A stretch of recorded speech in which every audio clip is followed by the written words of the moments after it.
बिस्मिल्लाहिर्रहमानिर्रहीम, अस्सलाम वालेकुम। Welcome back to my YouTube channel इर्तसाम्स बायोलॉजी। MD-CAT लेक्चर सीरीज़ की आज की इस वीडियो के अंदर हम बात करने जा रहे हैं लॉ ऑफ इंडिपेंडेंट असॉर्टमेंट। इससे प्रीवियस लेक्चर में हमने मेंडल्स के वर्क के बारे में पढ़ा था और उसमें हमने मोनो हाइब्रिड क्रॉस यानी कि लॉ ऑफ सेग्रीगेशन जो था उसके बारे में पढ़ा था। दोनों को मिला के लॉ ऑफ इनहेरिटेंस जो है ना वो बोलते हैं। लॉ ऑफ इंडिपेंडेंट असॉर्टमेंट नाम से ही जाहिर है, इंडिपेंडेंटली असॉर्ट। प्रीवियस लेक्चर में मैंने आपको जीन्स का, ट्रेट का, एलिमेंट्स का जो था वो कॉन्सेप्ट दिया था। बेसिकली ये वो जीन्स हैं जो किसी ख़ास किस्म की फिनोटाइप को कंट्रोल करते हैं। जब एक इंडिविजुअल के अंदर गैमीट्स जो हैं उनकी फॉर्मेशन होती है तो अलील्स उनके अंदर क्या करते हैं, मैंने पहले बोला था सेग्रीगेट करते हैं। सेग्रीगेट यानी कि क्रोमोसोम अलग अलग हो जाते हैं, उसमें से एक पेयर अलील का एक जोड़ा जो होता है उसमें से एक हिस्सा एक के पास, दूसरा हिस्सा दूसरे के पास जो है वो चला जाता है। लेकिन इंडिपेंडेंटली असॉर्टमेंट का मतलब क्या है, इसमें हम बात करने जा रहे हैं डाई हाइब्रिड क्रॉस की। डाई हाइब्रिड क्रॉस से क्या मुराद है, यानी कि दो character eight a same time एक इंडिविजुअल के अंदर जो है ना हमने वो स्टडी करने हैं या मेंडल ने वो स्टडी किए थे। फॉर एग्जांपल हम बात कर लेते हैं कलर की, सीड कलर वो क्या था, दैट वाज द या सीड शेप पहले कर लें, वो क्या थी आपके पास, राउंड थी, ठीक है। और इसका जो दूसरा था वो मतलब इसका जो अल्टरनेटिव है वो कौन सा था, दैट इज द या कंट्रास्टिंग पेयर वो कौन सा था, रिंकल्ड। तो ये एक ट्रेट है, याद रख लें एक ट्रेट है, लेकिन उसके फर्दर जो फिनोटाइप्स हैं वो दो हैं। इसके साथ साथ उसने सीड कलर को जो था वो स्टडी किया था, उसमें आपके पास डोमिनेट वाला जो था वो येलो था और इसका जो अल्टरनेट था वो कौन सा था, ग्रीन था। क्लियर हो गया। अब इन दो कैरेक्टर्स को एट अ सेम टाइम, इन दो कैरेक्टर्स को यानी कि shape and as well as colour को, शेप का जीन है ये, मैं लिख देता हूं, ये शेप है और ये आपके पास क्या है, कलर है। अब मेंडल ने क्या किया, दोनों को एक ही वक्त में एक ही ऑर्गेनिज्म के अंदर जो है ना वो स्टडी किया। Now this is called dihybrid cross. कैसे, फॉर एग्जांपल देखिएगा, मैं पहले बात करता हूं कि उसने क्या किया, राउंड एंड येलो, ये एक ऑर्गेनिज्म है जो कि राउंड एंड येलो है। अब आपको पता है कि एक ऑर्गेनिज्म के अंदर पेयर ऑफ अलील जो है वो पाए जाते हैं, तो राउंड के लिए दो एंड येलो के लिए दो। इसका इसने क्रॉस किसके साथ करवाया, रिंकल्ड ग्रीन के साथ, रिंकल्ड ग्रीन के साथ इसने क्रॉस करवाया। अब देखें दो आपके पास क्या है, कैरेक्टर हैं, दो ट्रेड्स हैं, एक इंडिविजुअल के अंदर एक ही टाइम के अंदर वो क्या कर रहे हैं, इनको स्टडी करने जा रहा है। Now this is called dihybrid cross. अब इसके रिजल्ट में जो बनेंगे वो ऑब्वियस सी बात है हाइब्रिड ही बनेंगे, लेकिन ट्रेड दो हैं, तो इसीलिए मैं कहता हूं कि ये डाई हाइब्रिड क्रॉस। और इंडिपेंडेंटली असॉर्टमेंट तो अभी मैंने आपको बताना है कि वो क्या चीज है।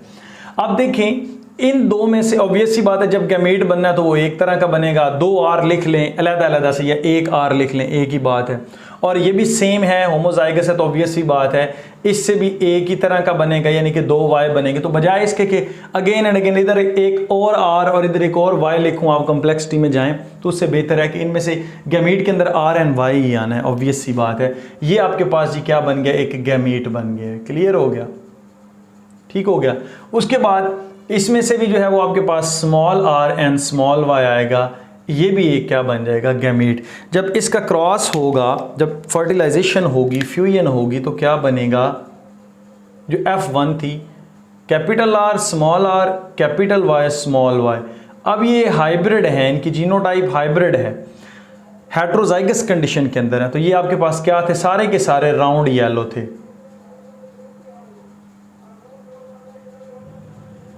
तो ये जो आपके पास F1 जनरेशन आई थी, ये सारे के सारे डोमिनेंट कैरेक्टर होने की वजह से राउंड एंड येलो थे। तो एक बात तो पता चल गई कि राउंड एंड येलो जो है वो क्या है, डोमिनेंट कैरेक्टर है। उसके बाद जब F1 को क्रॉस करवाया गया F1 से, यहां पर आपने बात समझनी है, यानी कि capital R small R capital Y small Y into, इनका क्रॉस करवाया गया, sorry, capital R small R capital Y small Y. अब इनमें जेनेसिस जब होनी है, गैमीट की फॉर्मेशन होनी है, तो अब ये दो एक जैसे नहीं है, एक डोमिनेंट एक रिसेसिव है, तो अलग अलग से जो है ना इनकी गैमीटोजेनेसिस होगी, यानी कि इसके जो गैमीट्स है उसके अंदर जो अलील्स होंगे वो खुद को इंडिपेंडेंटली असॉर्ट करेंगे और एक का इफेक्ट दूसरे पर नहीं होगा। करेक्टर की अगर बात की जाए तो यानी कि राउंड का इफेक्ट येलो पर नहीं होगा, रिंकल्ड का इफेक्ट ग्रीन पर नहीं होगा, समझ आ रही है, वो इंडिपेंडेंटली। अब यही बात आता है कि फॉर एग्जांपल ये देखें, ये capital R and capital Y जब गैमीट बनने हैं, एक आपके पास गैमीट ये बन गया, अब इसने इसके साथ मिलना है, एक कैपिटल आर स्मॉल वाई, एक गैमीट ये बन गया, इसी तरह से स्मॉल आर कैपिटल वाई और इसी तरह से स्मॉल आर स्मॉल वाई। अब ये देखें ना, ये प्रोबेबिलिटी है कि ये गैमीट्स बन सकते हैं या ये गैमीट बनते हैं या ये गैमीट बने। क्लियर हो गया। उसके बाद सिमिलरली यहां पर भी यही होंगे, capital R capital Y, capital R small Y, small R capital Y, small R small Y. ये भी आपके पास क्या थे, इससे गैमीट बने, इससे। अब 100% यहां पर यह है कि आपके पास जो प्रोबेबिलिटी है वो ये है कि कोई सा भी गैमीट इनमें से किसी एक के साथ जो है वो फ्यूजन कर सकता है। तो अलील्स ने खुद को इंडिपेंडेंटली असॉर्ट कर लिया है। खुद से देख लें आप, ये थे एक इंडिविजुअल के अंदर, तो एक ये बना राउंड येलो के लिए, एक ये बना राउंड ग्रीन के लिए, एक ये बना रिंकल्ड येलो के लिए, एक ये बना रिंकल्ड ग्रीन के लिए। तो अब आप खुद देख सकते हैं, अब जब इनकी फ्यूजन होनी है, फ्यूजन के रिजल्ट में ये आपके पास कितने टोटल 16 इसके पास जो है ना वो इंडिविजुअल आएंगे। तो F2 के अंदर कितने इंडिविजुअल आएंगे, 16। अब ये बातें आपने ध्यान से समझनी है। तो आपके पास एक से ये हैं और एक से ये हैं, इनको आपने इकट्ठे करते जाना है। ये इन दोनों का मिलाप आपस में करवाएं, capital R capital Y capital Y. Clear हो गया। इसी तरह से capital R capital Y small Y, capital R small R capital Y. इसी तरह से capital R small R capital Y small Y बन गया। ठीक हो गया बच्चों। उसके बाद हमने देखना है नेक्स्ट कि इसके साथ क्या बनेगा, capital R capital Y small Y, इसके साथ कैपिटल आर, ये मैं बल्कि इसको ना थोड़ा सा अलग किसी और कलर से लिखता हूँ, लाइक मैंने सारे यूज़ कर लिए हैं, चलो इसको मिटा देते हैं ना, मैं इसको पहले रेड से ही लिखता हूँ, कैपिटल आर कैपिटल वाई। ठीक हो गया। अब नेक्स्ट हम लिख लेते हैं ब्लैक से, तो ये क्या बना, कैपिटल आर स्मॉल वाई बनेगा। इसी तरह से इसको इसके साथ मल्टीप्लाई करें, capital R capital Y small Y. Next आप देख लें, capital R small Y and small Y बनेंगे। ठीक हो गया। नेक्स्ट चलते हैं जी, capital R capital Y. Next capital R capital Y small Y, small R capital Y, small R capital Y small Y. Next जो है आपके पास capital R capital Y small Y. उसके बाद capital R small Y small Y, small R capital Y small Y, ये आपके पास capital Y. और इसी तरह से एंड पे हम जो है वो बात करते हैं small R small Y small Y. ठीक है बच्चों। अब इसको आपने ध्यान से देखना है कि इसमें जो आपके पास फिनोटाइप्स कौन सी हैं और जीनोटाइप्स कौन सी हैं, और स्पेशली आप लोगों ने जीनोटाइप आप लोगों ने खुद फाइंड करनी है, वो मैं आपको बता दूंगा, और फिनोटाइप जो है वो मैं आपको भी लिख के दे देता हूँ। इसमें जो टोटल होंगे वो 16 है, तो इसमें जो रेशियो आएगी वो 9:3:1 आएगी। ये 9 वो हैं जिसमें बोथ डोमिनेंट होंगे। क्लियर हो गया। यानी कि राउंड और येलो आपके पास कितने आएंगे, 9 आएंगे। ठीक हो गया। इसमें फिर आपके पास रिंकल्ड येलो कितने आएंगे, आपके पास 3 आएंगे। ये 9 आए, ये 3 आए। इसी तरह से राउंड ग्रीन आपके पास कितने आएंगे, 3 आएंगे। और रिंकल्ड ग्रीन आपके पास कितने आएंगे, 1। अब मैंने ये कैसे बता दिया, ये देखें आपके पास ये दोनों के दोनों डोमिनेंट है, तो ऑब्वियस सी बात है कि इनका जो ओवरऑल एक्सप्रेशन होगा वो भी ज़्यादा होगा। तो इसकी टोटल 16 में से 9 ये होंगे, इसमें एक डोमिनेंट और दूसरा रिसेसिव है, इन दोनों की प्रोपोर्शन देख लें सेम हो गई, और रिसेसिव जो था वो सिर्फ एक का एक ही बनेगा। अब आप देख सकते हैं कैसे, फॉर एग्जांपल मैं इसके साथ करता हूँ, ये चारों के चारों राउंड येलो हैं, ये भी राउंड येलो है, ये भी राउंड येलो है, उसके बाद बेटा ये भी राउंड येलो है, उसके बाद ये भी राउंड येलो। देख लें आप कितने हुए, एक और राउंड येलो रह गया, ये भी राउंड येलो है। 4 5 6 7 8 9, तो एक बात तो मेरी ठीक हो गई। उसके बाद हमारे पास आते हैं जी राउंड ग्रीन। राउंड ग्रीन देख लेते हैं।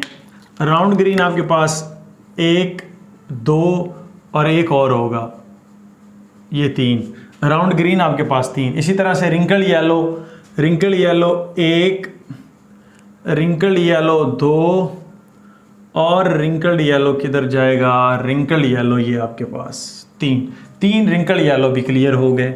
और इसके बाद आपके पास एक ही आता है, दैट इज राउंड ग्रीन, वो आपके पास एक जो है वो बन जाता है। अब आप इसको कैसे फाइंड आउट कर सकते हैं, एक और मेथड है प्रोडक्ट रूल।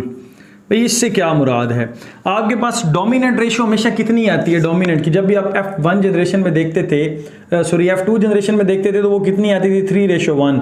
एक डोमिनेंट के लिए होता था और एक किसके, 3 डोमिनेंट के लिए होता था और एक किसके लिए होता था, रिसेसिव के लिए। 3 डोमिनेंट के लिए और एक क्या है, रिसेसिव के लिए। ऑब्वियस सी बात है, जो राउंड है, जो येलो है, ठीक है, ये 3/4 राउंड आएंगे। आप देख सकते हैं जब आप सिंपल एक क्रॉस करते हैं, यानी कि कैपिटल आर येलो की बात हो रही है ना, मैं पहले येलो कर लेता हूँ, हाँ जी, capital Y small y into capital Y small y, इन दोनों का क्रॉस कर लें 3:1 ही आएगी। तो ऑब्वियस सी बात है 3:4 ये आ गया, और इसमें भी 3:4 ये आपके पास आता है, तो टोटल ये कितना बना, 9:16 बन जाता है। This is called product rule. इसके बाद आपके पास नेक्स्ट आता है रिंकल्ड और ग्रीन के लिए, रिंकल्ड ग्रीन के लिए या रिंकल्ड येलो के लिए आपके पास दूसरी कौन सी आती है, दैट इज द राउंड, और आपके पास आती है ग्रीन। अब इसमें देखें राउंड 3:4 होंगे, रिंकल्ड 1/4 होंगे, तो इसके लिए कितना आएगा 3/16। This is called product rule. इसी तरह से आपके पास दूसरी ऑप्शन क्या है, दैट इज रिंकल्ड येलो। अब ऑब्वियस सी बात है कि रिंकल 1/4 होना है और येलो 3/4 होना है, तो इसकी भी कितनी आई, 3 1s are 3 और 3/16 ये। अब आपके पास रिंकल्ड और ये ग्रीन है, ये जी पाकिस्तान आज़ाद हो रहा है, 1/16 इसमें देखें 1/16 ही आपके पास है, ऊपर वाला ऊपर के साथ मल्टीप्लाई, नीचे वाला सॉरी ये 16 यहाँ पे गलत लिखा गया, 1/4 ध्यान उधर चला गया था जो पाकिस्तान आज़ाद करवा रहे थे ना, अजीब व गरीब सा सिनारियो है। तो 1 1s are 1 आ गया, 4 4s are 16 आ गया। ये आपके पास क्या है, प्रोडक्ट रूल है। इसको मैं थोड़ा सा एक्सप्लेन कर देता हूँ, शायद आप कह रहे होंगे सर जी आपने यहाँ पे जल्दी में जो है वो बता दिया है। जब भी आप एक करैक्टर को स्टडी कर रहे होंगे तो उसकी रेशियो जो होती है F2 जनरेशन में जो रेशियो आती है फिनोटाइपिक, दैट इज 3:1 आती है, याद रख लें 3:1 आएगी आपके पास। तो हमने एक एक करैक्टर को देखा ना, तो राउंड जो होंगे वो 3/4 होंगे ना, एक आपके पास जो होगा वो रिंकल्ड होगा, ऑब्वियस सी बात है।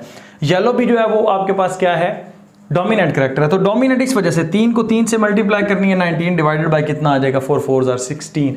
ये था आपके पास independent assortment, law of independent assortment. देख लें ये वाला अलील इन चारों में से किसी एक के साथ, जो इसके पास अलील है इस गैमीट के पास, इन अलील में से किसी एक के साथ जो है ना, इस गैमीट जो है उसके पास जो ये अलील होंगे उनके साथ ये क्या कर सकता है, फ्यूजन कर सकता है। ठीक है, तो जब अलील की असॉर्टमेंट हुई गैमीटोजेनेसिस के अंदर तो वो इंडिपेंडेंटली हुई, कोई दूसरे को उसके ऊपर जो था वो इफेक्ट नहीं था। रीज़न ये थी कि ये जो आपके पास जितने भी जीन्स थे जो मेंडल ने स्टडी किए थे, ये किसी भी पॉइंट पे किसी भी जगह पर आपस में लिंक्ड नहीं थे। तो इस लॉ की जो खामी है वो ये है कि अगर कहीं पर भी लिंकेज आ जाए, जीन लिंकेज कहीं पर भी क्रोमोसोम के ऊपर ये जीन ABCD एक लिंकेज ग्रुप बना लें तो कभी भी 9:3:3:1 नहीं आएगी। ये इसकी लिमिटेशन थी। और इसने हमें बताया क्या, इसने हमें ये बताया कि जब भी आपके पास दो करैक्टर एक ही टाइम पर एक इंडिविजुअल में स्टडी किए जाते हैं तो अलील्स अपनी मर्जी से असॉर्ट कर जाते हैं। उनको अपनी मर्जी होती है कि वो किसके साथ जाके जो है वो अपना पेयर बनाएं। तो ऑब्वियस सी बात है, जाना तो उन्होंने पेयर के अंदर होता, तो एक करैक्टर के लिए सिर्फ एक अलील एक गैमेट में पाया जाएगा।